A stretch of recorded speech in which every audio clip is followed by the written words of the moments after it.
सबसे पहले study IQ classes में आपका स्वागत है। जरा सोचिए, आप किसी कागज पर बनी कुछ टेढ़ी मेढ़ी लकीरों को देखते हैं और अचानक आपके दिमाग में एक आवाज गूंजने लगती है। हाँ बिल्कुल। मतलब एक तरह से देखा जाए तो ये सीधा सीधा टेलीपैथी है ना? हाँ। आज की इस गहन चर्चा में हम इंसानी दिमाग की इसी टेलीपैथी मशीन यानी हमारी लिपि को डिकोड करने वाले हैं। विशेष रूप से हमारी देवनागरी लिपि की वो यात्रा जो सिंधु घाटी के रहस्यमयी प्रतीकों से शुरू होकर एक बेहद वैज्ञानिक प्रणाली तक पहुंचती है। एकदम सही कहा आपने। जब हम इन ऐतिहासिक दस्तावेजों और जो शोध पत्र हैं उन्हें खंगालते हैं तो पता चलता है कि महज कुछ अक्षरों का इतिहास नहीं है। अच्छा। हाँ, ये इस बात की कहानी है कि इंसानों ने कैसे अपनी उन उड़ती हुई अमूर्त आवाज़ों को एक ठोस आकार दिया। मतलब आज हम सिर्फ ये नहीं देखेंगे कि क्या क्या हुआ, बल्कि उन कारणों की गहराई में भी जाएंगे कि आखिर ऐसा क्यों हुआ। चलिए इसे थोड़ा गहराई से समझते हैं। सबसे पहले तो यही सवाल उठता है कि लिपि आखिर है क्या? मतलब देवनागरी तो बहुत बात की बात है, शुरुआत कहाँ से हुई? तो इस सवाल का सबसे सटीक और कह सकते हैं दार्शनिक जवाब पंडित कामता प्रसाद गुरु के एक विचार में मिलता है। उन्होंने कहा था कि लिखित भाषा में मूल ध्वनियों के लिए जो चिन्ह मान लिए गए हैं उसे लिपि कहते हैं। ओके, यानी ध्वनियों के चिन्ह। बिल्कुल। मतलब जब हम बोलते हैं तो वो ध्वनि तो हवा में विलीन हो जाती है ना? लिपि उसी गायब होती ध्वनि को पत्थर, भोजपत्र या कागज पर हमेशा के लिए कैद करने का एक औजार है। आवाज को कैद करना। हाँ। ये सुनने में जितना जादुई लगता है उतना ही जटिल भी रहा होगा। मतलब ऐसा तो है नहीं कि एक सुबह कोई उठा और उसने क या ख लिख दिया। अरे नहीं, बिल्कुल नहीं। ये हजारों सालों का एक बहुत ही क्रमिक विकास था। शुरुआती दौर में इंसान ने चित्रलिपि का सहारा लिया। जैसे सूरज बताना है तो सूरज बना दिया। हाँ बिल्कुल वही, सूरज का गोला बना दिया। फिर जब विचार थोड़े गहरे हुए तो प्रतीक लिपि आई, जहां चित्र किसी विचार को दर्शाने लगे।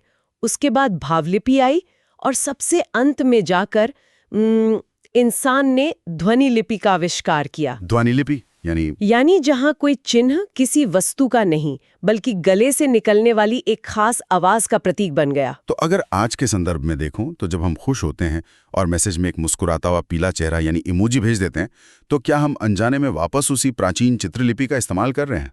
यहाँ जो सबसे दिलचस्प बात है वो ये है कि चित्रलिपि बहुत सीमित होती है। आप इमोजी से खुशी दिखा सकते हैं या पेड़ और घर दिखा सकते हैं। हाँ, ये तो है। लेकिन जरा सोचिए, अगर आपको कल की आजादी या संविधान का दर्शन लिखना हो तो आप कौन सा चित्र बनाएंगे? वो तो नामुमकिन है इमोजी से। बिल्कुल। अमूर्त विचारों को और भाषा की हर एक बारीक ध्वनि को दर्ज करने के लिए हमें ध्वनियों के चिन्ह बनाने ही पड़े। समझ गया। मतलब जब विचार जटिल हुए तो ध्वनि लिपि जरूरी हो गई। तो भारत में ये सफर कैसे शुरू हुआ? भारत में लिपियों के विकास को हम 3 बड़े स्तंभों पर खड़ा देख सकते हैं। पहला है सिंधु घाटी लिपि, जिसके साक्ष्य हमें हड़प्पा और मोहनजोदड़ो से मिले। हाँ, वो जो अभी तक पढ़ी नहीं जा सकी है। सही कहा। दूसरा है खरोष्टी लिपि, जो मुख्य रूप से पश्चिमोत्तर भारत में अशोक के शिलालेखों में दिखाई देती है। और तीसरी सबसे अहम ब्राह्मी लिपि। ब्राह्मी लिपि, ओके। लेकिन इन सभी भारतीय लिपियों की एक बहुत ही खास बुनियादी प्रकृति है। ये लिपियां अक्षरात्मक होती हैं, जबकि अंग्रेजी जैसी भाषाएं वर्णात्मक होती हैं। रुकिए, अक्षरात्मक और वर्णात्मक, इसे थोड़ा आसान भाषा में समझते हैं। इसका मतलब क्या है? देखिए, मैं समझाती हूँ। अंग्रेजी में जब आप कमल लिखते हैं तो आप KAMAL लिखते हैं। हाँ, हर अक्षर अलग है। बिल्कुल। आप व्यंजन और स्वर को अलग अलग ईंटों की तरह जोड़ते हैं। लेकिन भारतीय लिपियों में जब आप क लिखते हैं तो उसमें अ का स्वर पहले से मौजूद होता है। ओह, अच्छा। हाँ, क अपने आप में एक पूरा उच्चारण है, एक पूरी इकाई है। यही अक्षरात्मक लिपि की पहचान है। ये एक बहुत बड़ा फर्क है। हम अक्षरों को एक पूर्ण इकाई मानकर चलते हैं। अच्छा, अब जरा वापस उस पहले स्तंभ पर चलते हैं, सिंधु घाटी की लिपि। हम अक्सर सुनते हैं कि इसे आज तक कोई पढ़ नहीं सका। ऐसा क्यों है? सिंधु लिपि सच में एक अनसुलझी पहेली है। कुछ प्रमुख शोधकर्ताओं ने, जैसे डिरिंजर महोदय ने, इसे एक संक्रमणकालीन लिपि कहा है। संक्रमणकालीन मतलब ये कि ये न तो पूरी तरह चित्रलिपि है और न ही पूरी तरह ध्वनि लिपि। ये बीच के किसी दौर में अटक गई है। लेकिन इतने साल हो गए, हमारे पास इतनी तकनीक आ गई है, एआई आ गया है, फिर भी हम इसे डिकोड क्यों नहीं कर पाए? क्या कोई सुराग ही नहीं है? देखिए, डिकोड करने के लिए सबसे पहले ये तो तय होना चाहिए कि उसमें मूल चिन्ह है कितने। शोध पत्रों को देखने पर पता चलता है कि विद्वानों में इन बुनियादी बातों पर ही भारी मतभेद है। अच्छा, चिन्हों की गिनती ही साफ नहीं है? बिल्कुल। कोई हंटर नाम के विद्वान हैं, वो कहते हैं कि इसमें 253 चिन्ह है। लैंगडन इसे 228 मानते हैं, तो गैड और स्मिथ जैसे विद्वान लगभग 400 के करीब बताते हैं। अरे बाप रे, इतना फासला! हाँ, तो जब वर्णमाला के अक्षरों की गिनती पर ही सहमति नहीं है, तो उसे पढ़ने का दावा करना तो हवा में तीर चलाने जैसा है। ये तो वाकई निराशाजनक है।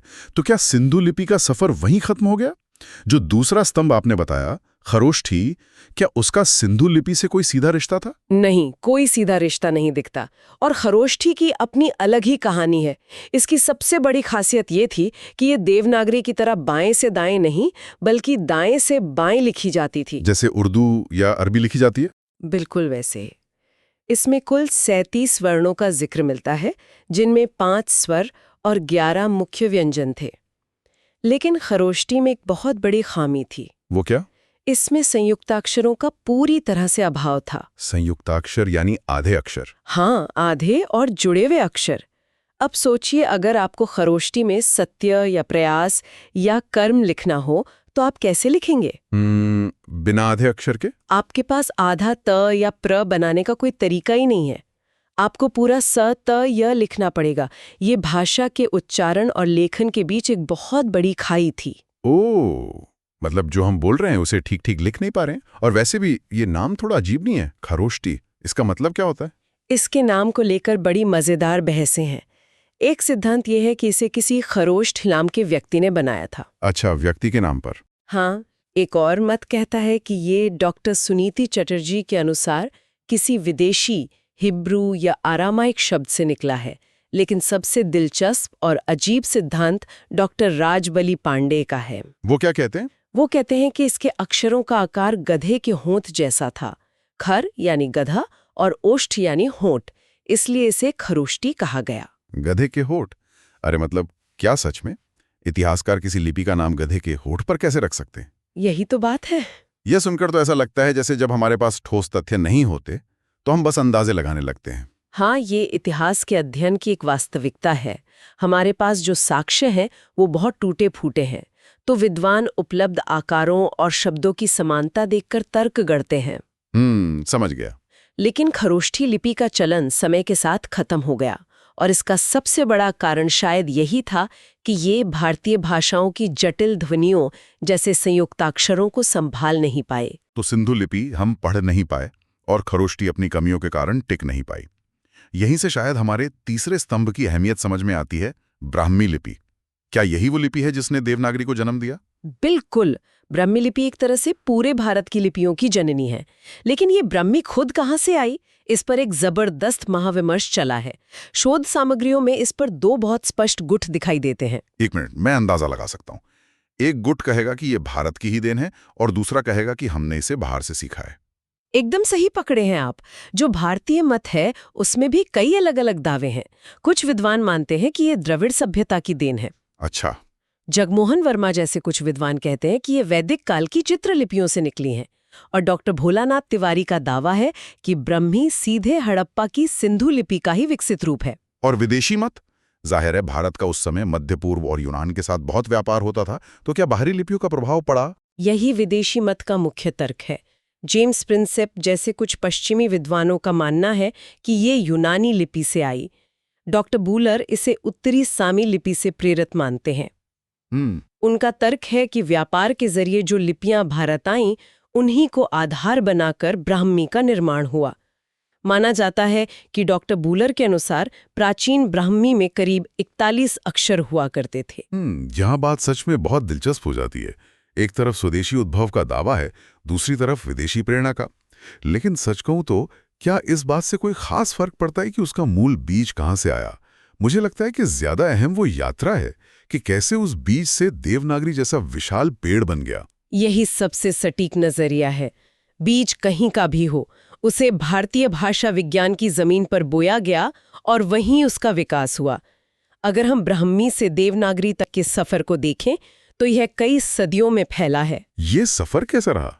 ब्राह्मी से पहले एक उत्तरी शैली विकसित हुई, फिर 4वीं-5वीं सदी के आसपास गुप्त लिपि ने आकार लिया। ओके, गुप्त काल में। जी। इसके बाद एक कुटिल लिपि या सिद्ध मातृका आई, जिसके सबूत बोध गया के 6ठी सदी के शिलालेखों में मिलते हैं, और इसी कुटिल लिपि की कोख से 9वीं सदी के आसपास हमारी आज की देवनागरी लिपि का जन्म हुआ। ब्राह्मी से उत्तरी शैली, फिर गुप्त लिपि, कुटिल लिपि और अंत में देवनागरी। लेकिन इसे देवनागरी ही क्यों कहा गया? इसके पीछे क्या तर्क है? इस नाम के पहले प्रयोग का सबूत 7वीं-8वीं सदी में गुजरात के राजा जयभट्ट के शिलालेख में मिलता है। गुजरात में? हाँ, इसके नामकरण के भी कई दिलचस्प तर्क हैं। कुछ कहते हैं कि नगरों में ज्यादा इस्तेमाल होने के कारण ये नागरी कहलाई। एक सिद्धांत ये भी है कि पाटलिपुत्र को नगर और चंद्रगुप्त को देव कहा जाता था, तो वहां की लिपि देवनागरी बन गई। अच्छा, ये भी एक थियरी है। हाँ, और कुछ विद्वान इसे बौद्ध ग्रंथ ललित विस्तार में दर्ज नागलिपि से जोड़ते हैं, तो कुछ गुजरात के नागर ब्राह्मणों से। चलिए, नाम के पीछे जो भी कहानी हो, लेकिन एक बात जो देवनागरी के बारे में हमेशा दावे के साथ कही जाती है वो ये कि ये दुनिया की सबसे वैज्ञानिक लिपियों में से एक है। बिल्कुल। हम इस शब्द वैज्ञानिक का इस्तेमाल बहुत आसानी से कर देते हैं, लेकिन वास्तव में इसका विज्ञान है क्या? इसका विज्ञान सच में आपको हैरान कर देगा। सबसे पहली बात तो ये कि इसमें मूक अक्षर यानी साइलेंट लेटर्स का कोई कॉन्सेप्ट ही नहीं है। हाँ, जैसे अंग्रेजी में नाइट लिखते हुए हम शुरू में के लगाते हैं जिसका कोई मतलब नहीं होता, या मनोविज्ञान के लिए साइकोलॉजी लिखते हुए पी लगा देते हैं। बिल्कुल। देवनागरी का उसूल एकदम साफ है, जो लिखा जाएगा बस वही पढ़ा जाएगा, कोई भ्रम नहीं। लेकिन इसका असली विज्ञान इसकी वर्णमाला की बनावट में है। इसकी वर्णमाला मानव शरीर रचना और उच्चारण तंत्र का एक परफेक्ट नक्शा है। वो कैसे? थोड़ा समझाएं इसे। चलिए एक छोटा सा प्रयोग करते हैं। आप जरा क, ख, ग बोलकर देखिए और ध्यान दीजिए कि आवाज कहाँ से आ रही है। क, ख, ग। हाँ, ये बिल्कुल गले के पिछले हिस्से से आ रही है। सही कहा, इसे कंठ्या कहते हैं। अब जरा च, छ, ज बोलिए। च, छ, ज। इसमें मेरी जीभ तालू को छू रही है, थोड़ा आगे की तरफ। इसे तालव्य कहते हैं। फिर ट, ठ, ड बोलिए तो जीभ और मुड़कर तालू के और आगे वाले हिस्से पे लगेगी, जिसे मूर्धन्य कहते हैं। अरे वाह! देवनागरी के व्यंजनों का पूरा क्रम कंठ्य, तालव्य, मूर्धन्य, दंत्य, ओष्ठ्य, ये इसी बात पर आधारित है कि गले के भीतर से होठों तक हवा कैसे बाहर आती है। ये एक ऑडियो इंजीनियरिंग का कमाल है। वाह, ये तो सच में कमाल है। हमने बचपन से अ, आ, क, ख रटा है, लेकिन इसके पीछे के इस शरीर विज्ञान पर कभी ध्यान ही नहीं दिया। सब कुछ इतनी परफेक्ट और वैज्ञानिक तरीके से सेट था, लेकिन मुझे लगता है कि ये परफेक्शन ही आगे चलकर एक मुसीबत बन गया होगा। मुसीबत? आप ऐसा क्यों सोचते हैं? खासकर जब मशीनें आनी शुरू हुई। मेरा मतलब है प्रिंटिंग प्रेस के दौर में। हाँ, आप बिल्कुल सही दिशा में सोच रहे हैं। इस परिपूर्ण लिपि के सामने सबसे बड़ा संकट तब आया जब मुद्रण युग यानी प्रिंटिंग प्रेस का दौर शुरू हुआ। दिक्कत ये थी कि देवनागरी की संरचना 3D जैसी है। 3D मतलब एक मूल अक्षर है, फिर उसके ऊपर मात्रा, नीचे मात्रा और बीच में आधे अक्षर, जबकि पश्चिमी देशों से आई प्रिंटिंग मशीनें और उनके टाइपराइटर रोमन लिपि के लिए बने थे, जो बस एक सीधी सपाट रेखा में चलती है। तो जब मशीन भारत आई और हमें हिंदी छापनी थी, तो इस 3D लिपि को एक सीधी रेखा वाली मशीन में कैसे फिट किया गया? मुझे लगता है कि ये बहुत बड़ा सिरदर्द रहा होगा। बहुत बड़ा सिरदर्द था, और इसी समस्या को सुलझाने के लिए लिपि में सुधार और काट छांट के कई शुरुआती प्रयास हुए। मिसाल के तौर पर 1904 में बाल गंगाधर तिलक ने अपने अखबार केसरी के लिए एक नया फॉन्ट बनवाया, जिसमें छपाई के लिए 190 टाइपों का सेट था। 190? हाँ, इसे तिलक फॉन्ट कहा गया। फिर सावरकर बंधुओं ने एक प्रयोग किया जिसे अ की 12 खड़ी कहा गया। अ की 12 खड़ी, ये क्या कॉन्सेप्ट था? इसमें उन्होंने सुझाव दिया कि अलग-अलग स्वर लिखने के बजाय सिर्फ अ लिखा जाए और उसी पर सारी मात्राएं लगा दी जाएं, जैसे अ पर छोटी ई की मात्रा, अ पर ऊ की मात्रा। अच्छा। दिलचस्प बात यह है कि महात्मा गांधी ने भी अपने पत्र हरिजन सेवक में इसी प्रणाली का इस्तेमाल किया था। ये तो फिर भी थोड़ा तार्किक लगता है। लेकिन मुझे याद है जब मैं फ़ोन पर हिंदी टाइप करता हूँ तो आधे अक्षर टाइप करना बड़ा मुश्किल होता है, खासकर वो जो पंचमाक्षर होते हैं, जैसे आधा न या आधा म। बिल्कुल। और इसी टाइपिंग की मुश्किल को सुलझाने के लिए डॉक्टर श्याम सुंदर दास ने एक बहुत ही व्यावहारिक सुझाव दिया था। क्या सुझाव था? उन्होंने कहा कि इन आधे अक्षरों के झंझट को खत्म करो और इनकी जगह सिर्फ एक अनुस्वार यानी एक बिंदी लगा दो। अच्छा, तो जो हम हिंदी लिखते समय आधा न लगाने के बजाय ऊपर बिंदी लगा देते हैं, या संबंध लिखते समय आधा म और न की जगह बिंदी लगा देते हैं, ये डॉक्टर श्याम सुंदर दास का ही आइडिया था, मुद्रण की आसानी के लिए। जी हाँ, लेकिन मुद्रण की इस सहूलियत के चक्कर में कुछ विद्वानों ने बहुत ही अजीब और क्रांतिकारी प्रस्ताव भी दे डाले। जैसे डॉक्टर गोरख प्रसाद ने कहा कि मात्राओं को अक्षर के ऊपर नीचे लगाने का रिवाज ही खत्म कर दो। सारी मात्राएं अक्षर के दाहिनी तरफ लिखो। अरे वो तो बिल्कुल रोमन जैसा हो जाता। हाँ, और श्रीनिवास जी का तो एक कदम और आगे का सुझाव था। उन्होंने कहा कि जो महाप्राण वर्ण है, जिनमें बोलते वक्त ज्यादा हवा निकलती है, जैसे ख, घ, उन्हें वर्णमाला से हटा ही दो। क्या बात कर रही हैं? हटा दो? हाँ, उनकी जगह बस अल्प प्राण वर्ण जैसे क और ग के नीचे कोई निशान लगा दो। सोचिए, उनका तर्क था कि इससे अक्षरों की संख्या कम हो जाएगी और मशीन को आसानी होगी। यहाँ मैं थोड़ी असहमति जताना चाहूंगा। अगर हमारी देवनागरी लिपि इतनी वैज्ञानिक थी, उसमें एक पूरा कंठ्य तालव्य का शरीर विज्ञान था, तो महज एक प्रिंटिंग प्रेस नाम की मशीन की सुविधा के लिए हम अक्षरों को ही गायब करने लगे। हाँ, बात तो आप मतलब हम मशीन को अपनी भाषा के लायक बनाने के बजाय अपनी भाषा को ही मशीन के हिसाब से क्यों तोड़ मरोड़ रहे थे? ये तो उस विज्ञान के साथ छेड़छाड़ हुई ना। अगर हम इसे एक बड़े परिप्रेक्ष्य में देखें तो ये सिर्फ भाषा और मशीन का टकराव नहीं था, ये समय की एक बहुत बड़ी जरूरत थी। कैसे? जब नई तकनीक आती है तो उसकी कुछ सीमाएं होती हैं। प्रिंटिंग प्रेस के आने से ज्ञान का, विचारों का लोकतंत्रीकरण हो रहा था। अगर छपाई मुश्किल और बहुत महंगी बनी रहती तो किताबें और अखबार आम जनता तक कैसे पहुंचते? इसलिए उस समय के विचारकों ने लिपि के मूल विज्ञान और तकनीक की व्यावहारिक सीमाओं के बीच का रास्ता निकालने की कोशिश की। ये नजरिया काफी हद तक सही है। विचारों का फैलाव ज्यादा जरूरी था। लेकिन एक बात सोचिए, अगर हर कोई अपने हिसाब से बदलाव कर रहा था, तिलक जी अपना फॉन्ट ला रहे हैं, सावरकर जी अपनी बाराखड़ी, डॉक्टर दास अनुस्वार लगा रहे हैं, तो पूरे देश में एक भारी कंफ्यूजन फैल गया होगा। बिल्कुल।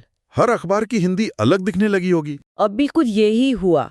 इसी भ्रम को दूर करने के लिए इन व्यक्तिगत प्रयोगों से आगे बढ़कर एक संस्थागत मानकीकरण की जरूरत महसूस हुई। इसकी शुरुआत आजादी से पहले ही हो गई थी। अच्छा, आजादी से पहले ही? हाँ, 1935 में जब इंदौर में हिंदी साहित्य सम्मेलन का 24वां अधिवेशन हुआ तो महात्मा गांधी उसके सभापति थे। वहीं पर नागरी लिपि सुधार समिति बनाई गई, जिसके संयोजक काका कालेलकर थे। उस समिति ने 14 अहम सुझावों को मंजूरी दी थी। और जब देश आजाद हुआ तब सरकार ने क्या भूमिका निभाई? आजादी के बाद राज्य सरकारों, विशेषकर उत्तर प्रदेश सरकार ने बहुत बड़ा रोल प्ले किया। 1947 से 1949 के बीच आचार्य नरेंद्र देव की अध्यक्षता में एक समिति बनी का गठन हुआ। इसकी अहमियत आप इसी से समझ सकते हैं कि इसकी अध्यक्षता खुद तत्कालीन उपराष्ट्रपति डॉक्टर सर्वपल्ली राधाकृष्णन ने की थी। इन कमेटियों ने ही अंततः मोहर लगाई कि आधुनिक मानक देवनागरी कैसी दिखेगी। लेकिन एक बहुत ही चौंकाने वाले तथ्य का भी जिक्र मिलता है स्रोतों में। इसी दौर में डॉक्टर सुनीति कुमार चटर्जी जैसे बड़े भाषाविद ने यह सुझाव दे डाला था कि देवनागरी को पूरी तरह से हटा देना चाहिए और इसकी जगह रोमन लिपि यानी अंग्रेजी वाले वर्णों को अपना लेना चाहिए। क्या सच में ऐसा कुछ हुआ था? जी हाँ, ये एक बहुत बड़ा और विवादास्पद सुझाव था। डॉक्टर चटर्जी का तर्क भी उसी तकनीकी और प्रशासनिक सहूलियत से जुड़ा था। उनका मानना था कि रोमन लिपि टाइपिंग के लिए आसान है और इससे पूरे देश में एकरूपता आ जाएगी। तो इन सब का आखिर मतलब क्या है? क्या भाषाएं और लिपियां स्वाभाविक रूप से विकसित नहीं होनी चाहिए? सरकारी कमेटियों को और राज्य को यह तय करने की जरूरत ही क्यों पड़ी कि हम कैसे लिखें और कौन सी लिपि अपनाएं? इससे एक बहुत अहम सवाल खड़ा होता है। जब आप एक नए और आधुनिक राष्ट्र का निर्माण कर रहे होते हैं तो आपको पूरे देश की शिक्षा व्यवस्था, न्यायपालिका और सरकारी कामकाज को एक सूत्र में पिरोना होता है। हाँ, वो तो है। राज्य का हस्तक्षेप लिपि पर कब्जा करने के लिए नहीं था, बल्कि वो इसलिए था ताकि एक रूपता आ सके। और जहां तक रोमन लिपि अपनाने के सुझाव की बात है, भारतीय समाज ने उसे सिरे से नकार दिया, सही किया। क्योंकि देवनागरी महज कुछ अक्षर नहीं थे, वे हमारी सांस्कृतिक पहचान और उस प्राचीन वैज्ञानिक सोच का प्रतीक बन चुके थे जिसे हम किसी मशीन की सहूलियत के लिए खोना नहीं चाहते थे। ये एक बहुत ही शानदार विश्लेषण है। तो अगर हम आज की इस गहन चर्चा को समेटें तो हमने देखा कि देवनागरी सिर्फ कुछ आड़ी तिरछी लकीरें नहीं हैं जिन्हें हमने बस याद कर लिया है। ये एक बहुत लंबी, निरंतर और संघर्षपूर्ण यात्रा का परिणाम है। बिल्कुल। सिंधु घाटी के उन रहस्यमय प्रतीकों से लेकर ब्राह्मी के दार्शनिक विकास तक, फिर आधुनिक युग की प्रिंटिंग प्रेस की चुनौतियों से टकराते हुए बाल गंगाधर तिलक के फॉन्ट और डॉक्टर राधाकृष्णन की अध्यक्षता वाली परिषदों की बहसों तक, ये एक अनंत रहस्य से शुरू होकर एक बेहतरीन वैज्ञानिक पूर्णता तक पहुंचने की कहानी है। जब भी हम भारतीय लिपियों की ऐतिहासिक विरासत की बात करते हैं तो ओम जैसे प्रतीक हमारे जहन में आते हैं, जो ध्वनि और दृश्य के उस प्राचीन मिलन का सबसे बड़ा उदाहरण है। बिल्कुल सही कहा आपने। और जो लोग आज हमें सुन रहे हैं उनके लिए मेरा बस यही निष्कर्ष है कि अगली बार जब वे हिंदी का कोई भी शब्द पढ़ें या कागज पर अपना नाम लिखें तो बस एक पल रुककर सोचें, उन कुछ अक्षरों के पीछे हजारों सालों का इतिहास छिपा है।